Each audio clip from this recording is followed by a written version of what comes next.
بعض مورخوں نے مسیلمہ کے لشکر کی تعداد 30,000 لکھی ہے۔ بہرحال تعداد 40,000 سے زیادہ تھی، کم نہ تھی۔ خالد کی ایک کمزوری تو یہ تھی کہ لشکر کی تعداد خطرناک حد تک کم تھی، دوسری کمزوری یہ کہ وہ اپنے مستقر سے بہت دور تھے جہاں کمک اور رسد کا پہنچنا ممکن نہیں تھا۔ انہیں صرف ایک سہولت حاصل تھی، اس علاقے میں پانی اور جانوروں کے لیے ہرے چارے کی کمی نہیں تھی۔ وہ زرخیز کھیتوں اور باغوں کا علاقہ تھا۔ مسیلمہ کو ہرے بھرے کھیتوں اور باغوں کا غم کھا رہا تھا۔ اس نے نہار الرجال سے کہا کہ وہ ایسے انداز سے لڑنا چاہتا ہے کہ مدینہ کا لشکر بستیوں کو، کھیتوں کو اور باغوں کو نہ اجاڑ سکے۔ تاریخوں میں لکھا ہے کہ مسیلمہ کسی قسم کے تذبذب، اضطراب یا پریشانی میں مبتلا نہ تھا۔ وہ اس طرح سے بات کرتا تھا جیسے اسے اپنی فتح کا یقین ہو۔ وہ بڑی موزوں بنیادوں پر کھڑا بات کر رہا تھا۔ اس کا 40,000 کا لشکر برتر بھی تھا، اور یہ سب مسیلمہ کے نام پر جانے قربان کرنے والے لوگ تھے۔ مسیلمہ کی نبوت کا تحفظ ان سب کے لیے جنون بن چکا تھا۔ خالد پھندے میں آنے والے سالار نہیں تھے، موتہ میں وہ پھندے میں آ چکے تھے۔ یمامہ کے علاقوں سے وہ واقف نہیں تھے۔ انہوں نے دیکھ بھال اور آگے کی زمین کا جائزہ لینے کے لیے ایک پارٹی بھیج دی تھی۔ رات کو اس پارٹی نے جو رپورٹ دی، اس کے مطابق خالد نے اپنا رستہ بدل دیا تاکہ حنیفہ کی وادی کے اندر سے نہ گزرنا پڑے۔ وہ ذرا دور کا چکر کاٹ کر آگے نکل گئے۔ مسیلمہ نے بھی دیکھ بھال کا انتظام کر رکھا تھا۔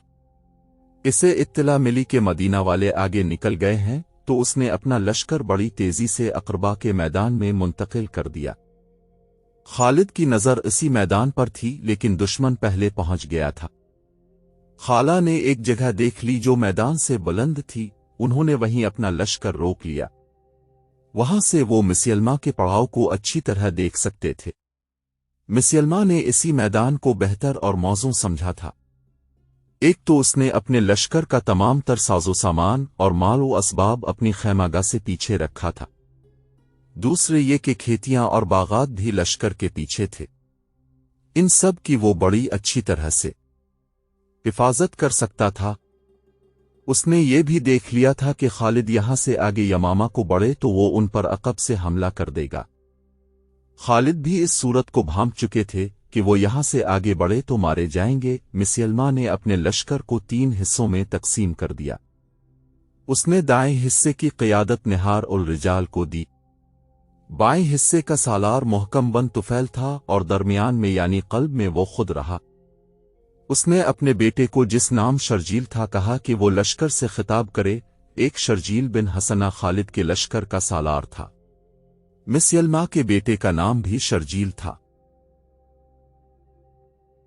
شرجیل گھوڑے پر سوار ہوا اور اپنے لشکر کے 3 حصوں کے سامنے باری باری جا کر کہا، اے بنو حنیفہ، آج اپنی آن اور اپنی آبرو پر مر مٹنے کا وقت آ گیا ہے۔ خدا نے تمہارے نبی کو نبوت دی ہے۔ آج اپنی نبوت اور آبرو کی خاطر اس طرح لڑو کہ مسلمانوں کو پھر کبھی تمہارے سامنے آنے کی جرت نہ ہو۔ اگر تم نے پیٹھ دکھائی تو دشمن تمہاری بیویوں، تمہاری بہنوں اور تمہاری بیٹیوں کو لونڈیاں بنا لے گا، اور اس زمین پر ہی جو تمہاری زمین ہے ان کی آبرو لوٹے گا۔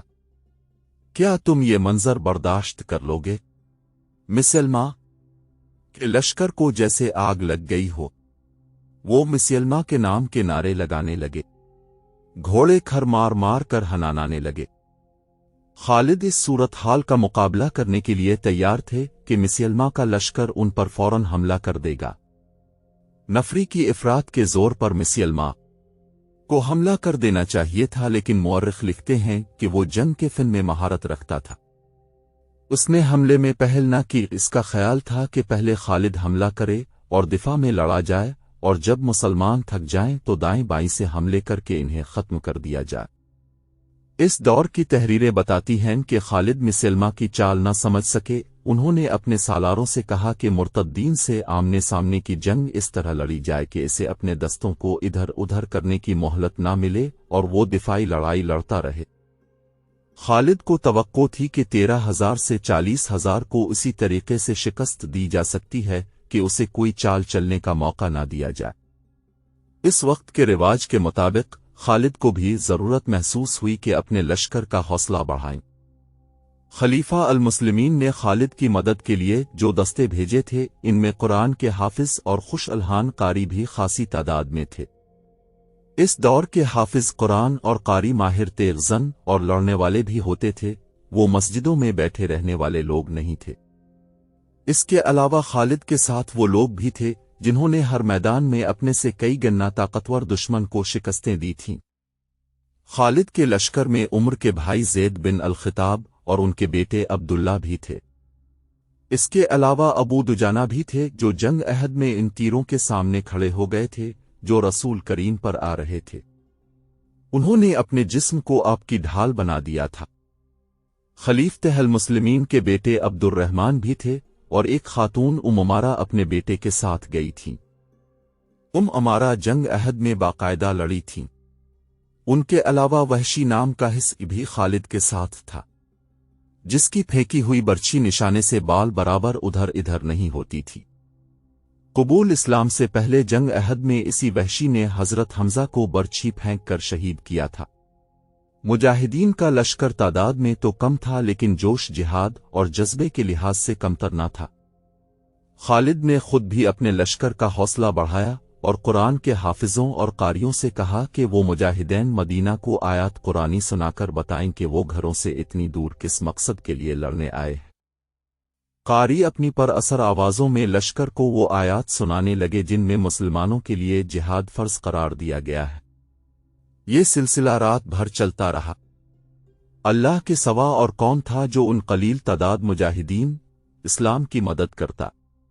मौरखीन के मुताबिक मुजाहिदीन के इस लश्कर ने तमाम रात इबादत और दुआओं में गुजार दी। दिसंबर 632 ईस्वी के तीसरे हफ्ते की एक सुबह तुलू हुई तो खालिद ने मिसियलमा के लश्कर पर हमले का हुक्म दे दिया। खालिद ने भी अपने लश्कर को 3 हिस्सों में तकसीम कर रखा था। क़ल्ब की क़यादत उन्होंने अपने पास रखी थी, एक तरफ अबू हुज़ैफ़ा और दूसरी तरफ ज़ैद बन ख़िताब थे। मुसलमान जिस कहर व ग़ज़ब से हमला आवर हुए और जिस बेजिगरी से लड़े वो देखकर खालिद को उम्मीद बंध गई कि वो मुर्तद्दीन के लश्कर को उखाड़ फेंकेंगे।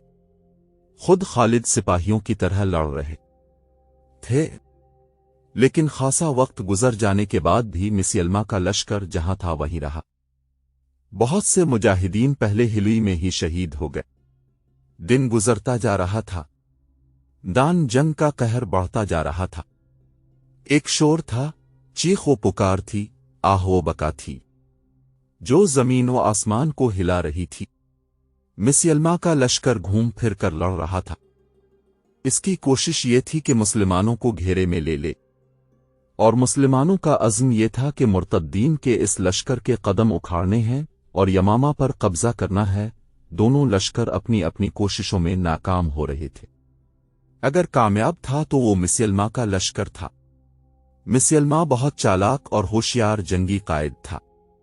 वो जायजा लेता रहा कि मुसलमान कब थक कर चूर होते हैं। आधा दिन गुजर गया। जमीन खून से लाल होती जा रही थी। जख्मी इंसान भागते दौड़ते घोड़ों तले कुचले जा रहे थे। मुसलमान इस कदर बेजिगरी से लड़ने की वजह से कुछ जल्दी थक गए। मिसियलमा ने भांप लिया।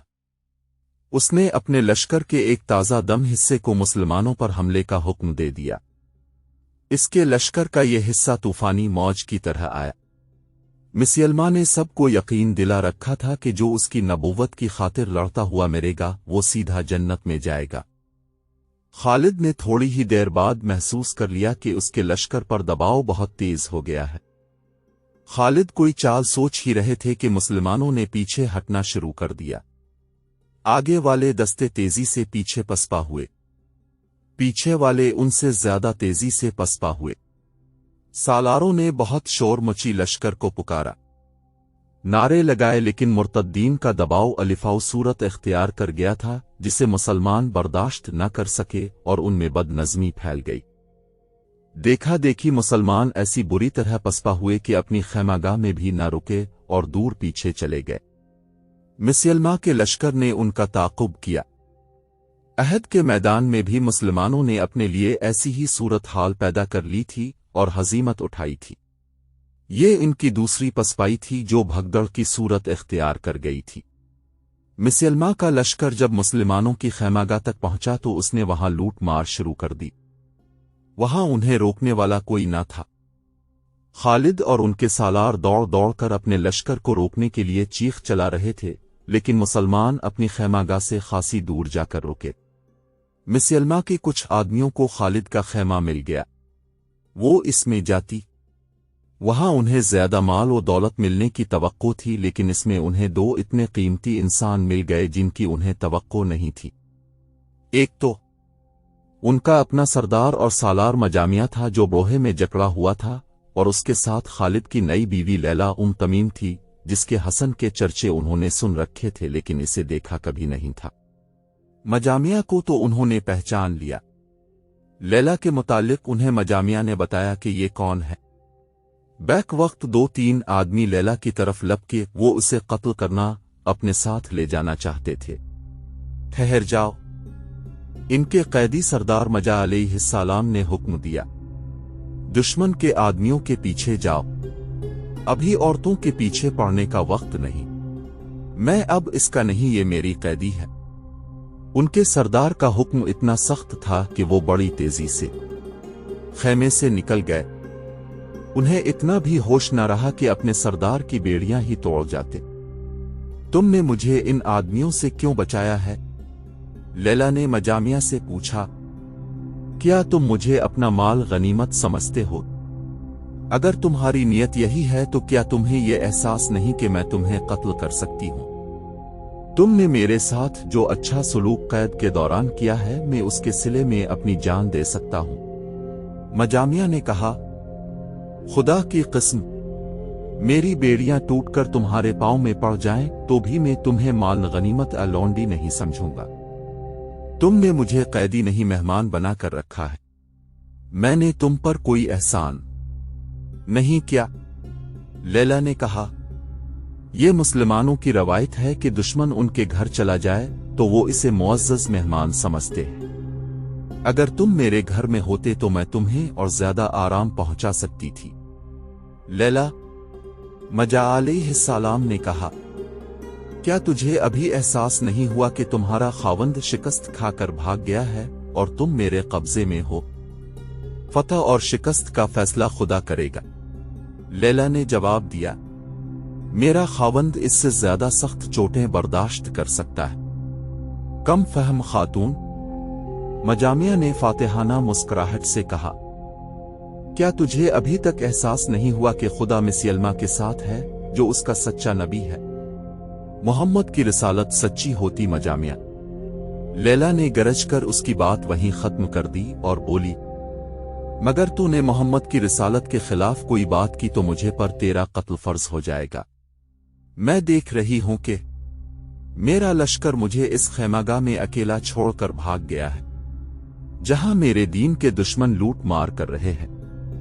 लेकिन मेरे दिल पर जरा सा भी खौफ नहीं। खौफ इसलिए नहीं कि मुझे अल्लाह पर पूरा भरोसा है। मजामिया खामोश रहा और वो कुछ देर नजरे लैला के चेहरे पर गाड़े रहा। बाहर फाते लश्कर का फातिहाना गुल गुपाड़ा था। वो मुसलमानों के खैमों को फाड़ फाड़ कर उनके टुकड़े बखेर रहे थे।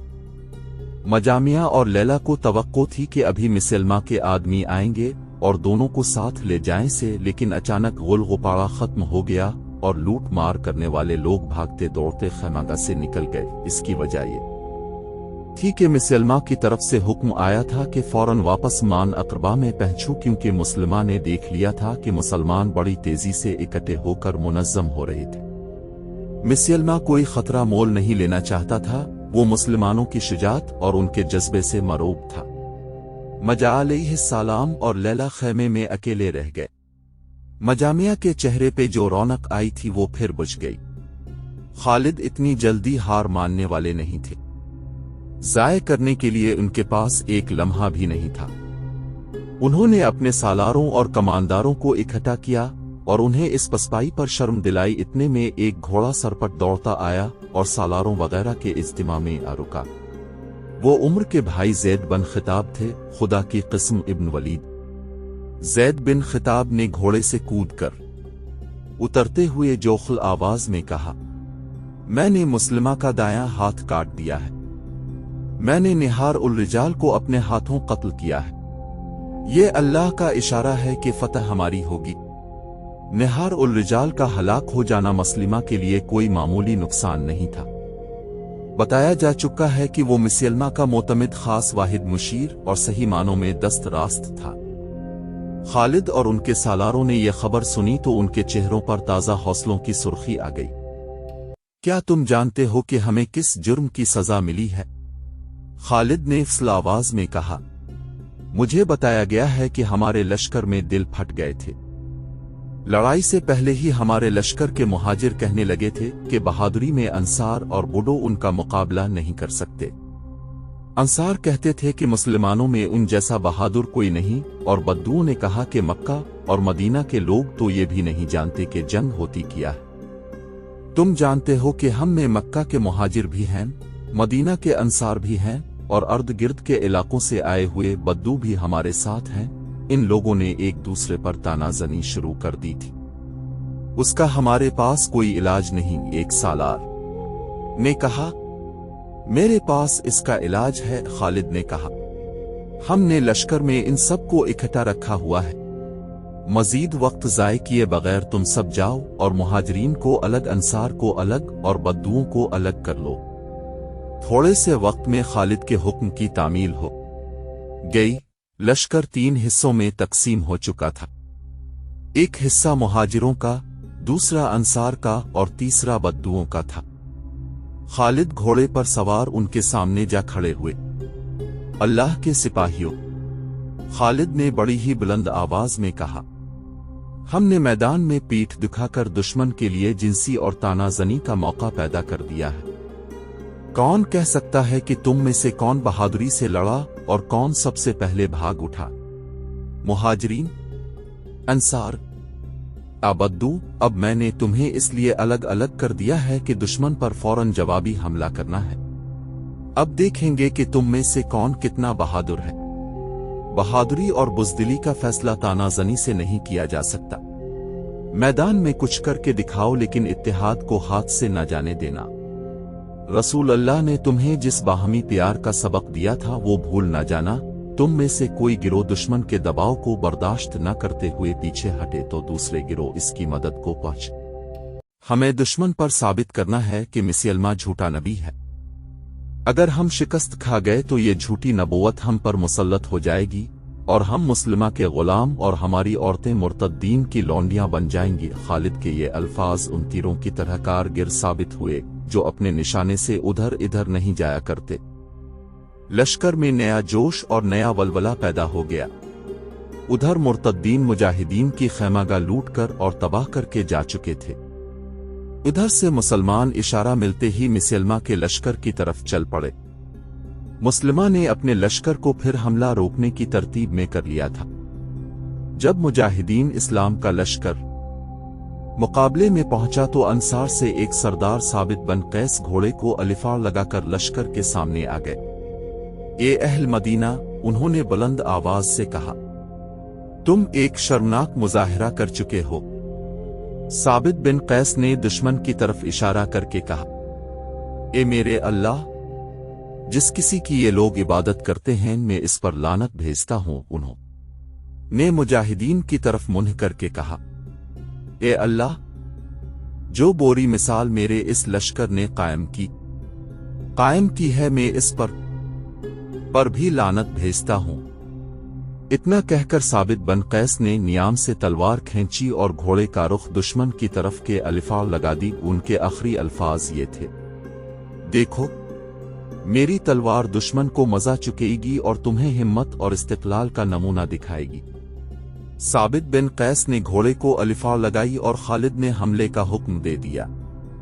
मुअर्रिख लिखते हैं कि साबित बिन कैस की तलवार ऐसी शिद्दत और ऐसी महारत से चल रही थी कि जो उनके सामने आया वो फिर अपने पांव पर खड़ा नजर न आया। उनके जिस्म का शायद ही कोई हिस्सा रह गया होगा जहां दुश्मन की तलवार बरछी आनी न लगी हो। दुश्मन की सफों के दूर अंदर जाकर साबित बन कैस गिरे और शहीद हो गए। اپنے لشکر کے لیے وہ واقعی ہمت اور استقلال کا بے مثال نمونہ پیش کر گئے۔ محمد حسین ہیکل نے بعض مورخوں کے حوالے دے کر لکھا ہے کہ خالد کے لشکر نے قسمیں کھا لی تھیں کہ اب ان کی لاشیں ہی اٹھائی جائیں گی، وہ زندہ نہیں نکلیں گے۔ ایک مورخ نے لکھا ہے کہ انہوں نے قسم کھائی کہ ہاتھ میں ہتھیار نہ رہا، ترکش میں تیر نہ رہا تو وہ دانتوں سے لڑیں گے۔ خالد نے یہ مثال قائم کی کہ چند ایک جاباز چن کر اپنے ساتھ اس عزم سے کر لیے کہ جہاں لڑائی زیادہ خطرناک ہوگی وہاں ان جانبازوں کے ساتھ جا کو دیں گے۔ انہوں نے اپنے جانبازوں سے کہا، تم سب میرے پیچھے رہنا۔ آگے وہ خود رہنا چاہتے تھے۔ دوبارہ لڑائی شروع ہوئی تو نئی مصیبت آن پڑی۔ آندھی آ گئی جس کا رخ مجاہدین اسلام کی طرف تھا۔ کچھ مورخ لکھتے ہیں کہ یہ صحرائی آندھی نہیں تھی بلکہ تیز ہوا تھی دان جنگ میں گھوڑوں اور پیادوں کی اڑاتی ہوئی گرد زمین سے اٹھتے بادلوں کی مانند تھی۔ تیز و تند ہوا کا رخ مجاہدین کی طرف تھا، اس لیے مٹی اور ریت مسلمانوں کی آنکھوں میں پڑتی تھی۔ بدر میں کفار کے ساتھ ایسا ہی ہوا تھا۔ تیز ہوتی جا رہی تھی۔ کچھ مجاہدین نے زید بن خطاب سے پوچھا کہ ایسی آندھی میں وہ کیا کریں؟ خدا کی قسم، زید بن خطاب نے گرجدار آواز میں کہا، میں اپنے اللہ سے دعا کرتا ہوں کہ مجھے دشمن کو شکست دینے تک زندہ رکھے۔ اے اہل مکہ و مدینہ، آندھی سے مت ڈرو، سروں کو ذرا جھکا کے رکھو، اس طرح ریت اور مٹی تمہاری آنکھوں میں نہیں پڑے گی۔ پیچھے نہ ہٹ جانا، ہمت سے کام لو، استقلال کو ہاتھ سے نہ جانے دو، آندھی اور طوفان تمہارا کچھ نہیں بگاڑ سکتے۔ زید بن خطاب سالار تھے۔ انہوں نے مجاہدین کے لیے یہ مثال قائم کی کہ تلوار لہراتے ہوئے دشمن پر ٹوٹ پڑے، ان کے دستے ان کے پیچھے گئے۔ زید بن خطاب تلوار چلاتے ہوئے دور تک نکل گئے اور شہید ہو گئے۔ ایک اور سالار ابو حذیفہ نے بھی یہی مثال قائم کی، وہ یہ نعرہ لگا کر دشمن پر ٹوٹ پڑے، اے اہل قرآن، اپنے اعمال سے قرن حکیم کی ناموس کو بچاؤ۔ وہ بھی مقابلے میں آنے والے ہر مرتد کو کاٹتے گئے، زخم کھاتے گئے اور شہید ہو گئے۔ ان سالاروں نے جانیں دے کر مجاہدین کے عزم میں جان ڈال دی اور وہ آسمانی بجلیوں کی طرح دشمن پر ٹوٹ پڑنے لگے۔ اس کے باوجود مسلمہ کا لشکر قائم و دائم تھا۔ خالد نے میدان جنگ کا جائزہ لیا۔ یہ ایسی جنگ تھی کہ جس میں چالیں چلنے کی ذرا سی بھی گنجائش نہیں تھی۔